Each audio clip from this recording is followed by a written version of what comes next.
From CNN.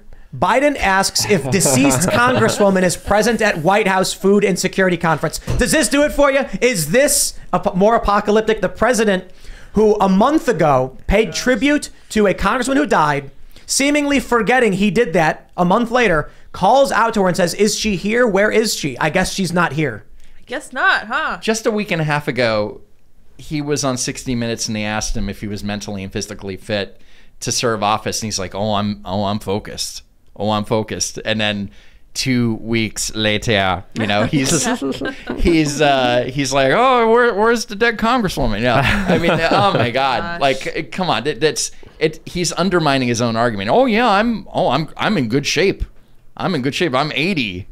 You know, it's ridiculous. Isn't he this is total clown world. He may be the only person who doesn't realize. I mean, that's how brain decay works. You know, you're not aware. You don't have any nerve endings in your brain. You don't feel any pain from it.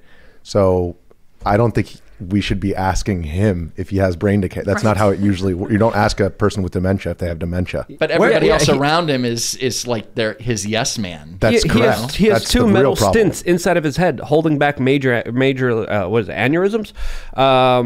So he is not in good health, but he has his finger on the button to literally blow up the world 20 times over. He could do it any moment, anytime, according to the official story of how the government actually runs and how the president is in charge and the commander-in-chief, which I question.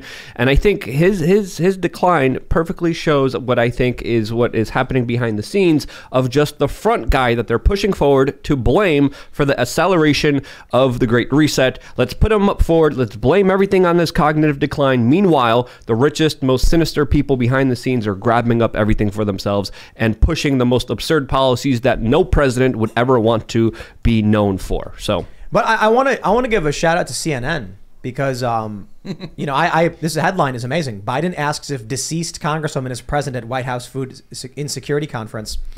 They could have spun that a million ways. Well, they did actually. CNN did? Yeah, they did. There was actually, let me find it. It was another article too. Give me 1 second. I like how they framed it. When Karine Jean-Pierre was asked, she was like, well, clearly to Joe, she was top of mind. She was of top of mind. And I'm like, what is she saying? What does that mean? Joe Biden called out to a woman who is no longer living and then asked if she was here and then said, I guess she's not. It's like, bro, do you remember that you paid tribute to her? Like, you wrote a letter? I guess he didn't write the letter. Or he forgot he Don't did. you think that, going back to what we were saying earlier, you know, is there a certain breaking point at which people wake up? Don't you think any sentient human being who saw that would be like, yo, that's BS? Like, I mean, it's the total spokesperson of the White House is literally lying in front of me. Oh, but it's been happening. Look, come on, Russiagate. If you still believe this stuff, just I'm that's why I'm saying it's a good point. You know, there's a we talked about this a bunch of times in the past when we get into our weird and wild shenanigans shows. But I was like, there's some religious theory, or a theory isn't the right word. This idea that there's a finite number of souls and that some people are born without a soul because, let's say, there's only 1 billion souls available. So when more people are being born, there's people who don't have any souls because there's not enough of them. I'm not saying I believe that, but that's a conversation we had. The argument then becomes, if only that means 1 in 7 people are just mindlessly drifting about without any sentient function. You know what I mean? Like, dude, at what point do we say someone is cognitively deficient if they believe this stuff? You know what I mean? That's a good question. Did you find the article? It's a question of what reality is and how it's being fabricated. Yeah, the article is Joe Biden's latest gaffe plays right into Republicans' hands. Yeah. Republicans pound. Yes. All right. Well, was that an opinion piece though? It's under CNN Politics. So I mean, CNN. it's analysis, So is this one. I guess. But this one's like their actual news article, and they just outright say it. He asks if deceased congresswoman is present. Like, I feel like that's a very harsh framing. To be honest. It's hard to ignore it though. It's hard for a news organization to actually spin that and go, well, like NPR. Somebody pointed out that NPR did a piece on the event that he did and didn't mention the gaffe at all. How much do you want to bet he really thinks Kamala's the president? you know how he's like called her president several times? Yeah. Yes. Like he was in the basement the whole time the campaign was going on. For all we know, they came downstairs and said, congratulations, Joe, you're VP again. He was like, oh great, who's president? Kamala's like, oh, Well, all right. He's called Doug Emhoff the First Lady too. So I'm not kidding. I'm not even making a joke. It's true story. I kind of feel like, at what point do we just sit back, light up a cigar, and ride the gravity bomb down? I thought that's what we're doing. Yeah. Since January 20th. I will say though, having my dad suffer from degenerative brain disease over the course of a number of years, it's interesting because kind of your core nature comes out, and like all the core habits, like needed a cup of coffee, like you stick to the things that you really know that you can rely on every day, your routines. But for him, it was like the opposite. It was like he was so unwilling to give up his independence that any time that you tried to help him with anything, he'd be smacking you away. I think Joe Biden was just complicit in this stupid game from the beginning. And so now it's just like, it's just happening easier. He just kind of cruises. Yeah, people were saying on Twitter that this is, was it sundowning? But Yes. it's getting worse. If it's to the point where, like, it was a month ago that he sent out a letter being like tribute to Walorski's family. I think that's her last name, right? Walorski. And he doesn't even remember that. It's just like, come on, dude. It's worse. It gets worse. They actually had a tribute to her at the event. Yeah. So here he's coming out to speak at this event that was actually going to do a memorial tribute to her. And he asks if she's in the audience. Like, this might not be dementia. This might be something substantially worse than that. Like, it's one thing that your brain stops working, you're forgetting things and you're confused. It's another thing when you're like putting concepts together that shouldn't exist. Like, we're paying tribute to this woman who died. Is she here sitting in the audience somewhere? Like, okay. Yeah, there's no way he's in charge. He had major brain surgery a number of times. Being the president of the United States is an extremely exhausting, stressful job that many presidents age severely during their time in office. You look at the presidents, maybe, people make arguments against Donald Trump, but you look at Obama, you look at Clinton, you look at Bush. They look like totally different human beings before they came into office and after they came into office, as years off of their life have been taken away. There is no way he is slaving away. There's no way he's at that desk making the decisions. He's not in charge. He's not calling the shots. The bigger question that people need to be asking themselves is, when he's not there, he's checked out. He can't even make coherent sentences. Who's really in charge? That's the question that a lot of people should be asking themselves. Can we give a round of applause to The Onion for this article? Onion did it with this. I love to bring this article up. This one's great. It's so Stress good. of presidency already ages Biden 10 years, and it shows a living corpse. So who's in charge? If it's not Biden, who's in charge? Who's calling the shots here? Who's at the desk right now with that button that could blow the world over 20 times over? It's Ron Klain. Ugh.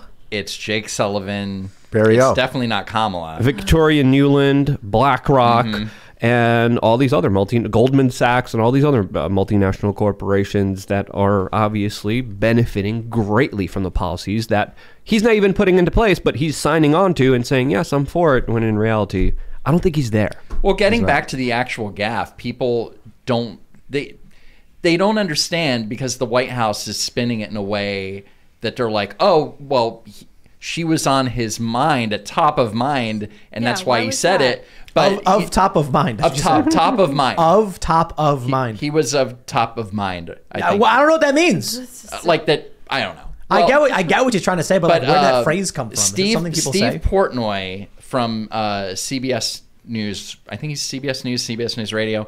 He said, look, we just want to understand what happened here. Like, can we see will you release the prepared remarks? Because it's possible that, to be completely objective here, it's very possible that in the teleprompter it said, I want to say thanks to these people that helped push the bill through, and they didn't put the late congressman or the late congresswoman or whatever, and like actually just spelling it out for Biden, and he just kind of, just pulled a Joe Biden.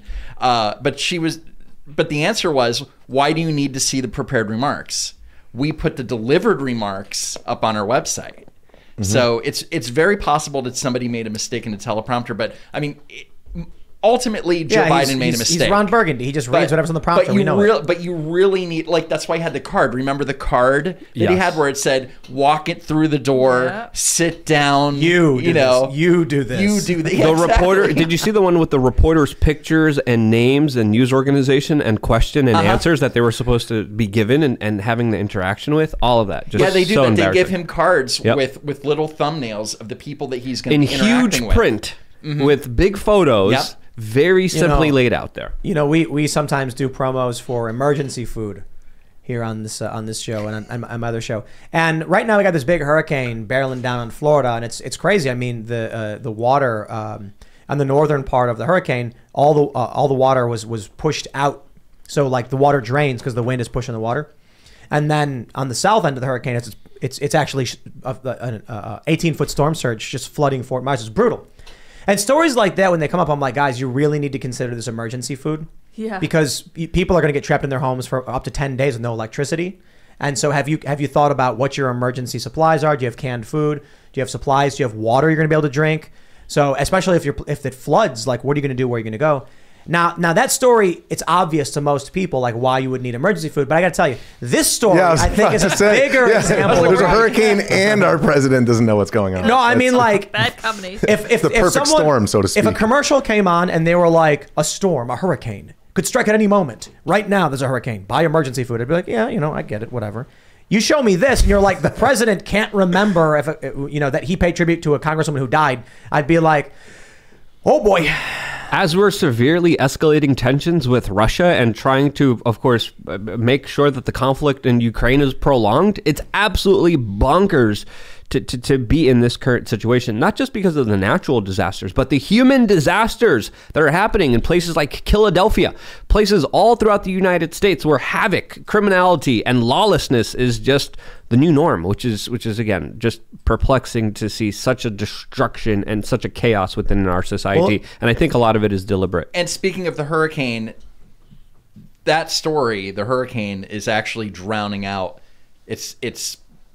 It's covering up this story. Like, this is being pushed back. I'm just, in all seriousness, when the president has displayed this. Okay, first of all, we just had a couple days ago where he gets lost on stage and he's doing the Mr. Burn hands, where he's like walking around confused. And then I was covering that, and so I looked up the Cornholio fists. Remember during the town hall, he's standing there with his fists clenched like Beavis, and with no explanation, everyone's like, "What's he doing? Like, something's wrong with this dude." Yo, Vladimir Putin is now accusing the U.S. I believe Putin formally, I could be wrong, but I believe the U.S. is now being accused of sabotaging the Nord pipeline.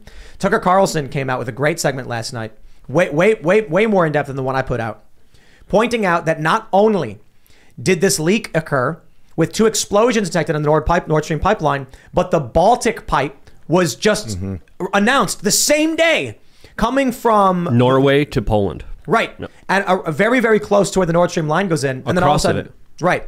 Yep. So it's like a similar. It's clearly sabotage of some shape or form. Greatly benefiting the West. And our president, commander-in-chief, this is the brain he has. I got to say, I think, it's like a chicken with his head cut off. Thanks for checking out this segment from the Timcast IRL podcast. But if you want to check out the full show live, tune in Monday through Friday at 8 p.m. And if you want more special access content, head over to timcast.com and become a member. Your membership helps sustain this company, keep our journalists employed, makes this show happen, and you will get access to exclusive members-only segments of the Timcast IRL podcast, and there's a massive library to check out. So again, go to timcast.com or tune in Monday through Friday at 8 p.m., and we'll see you all there.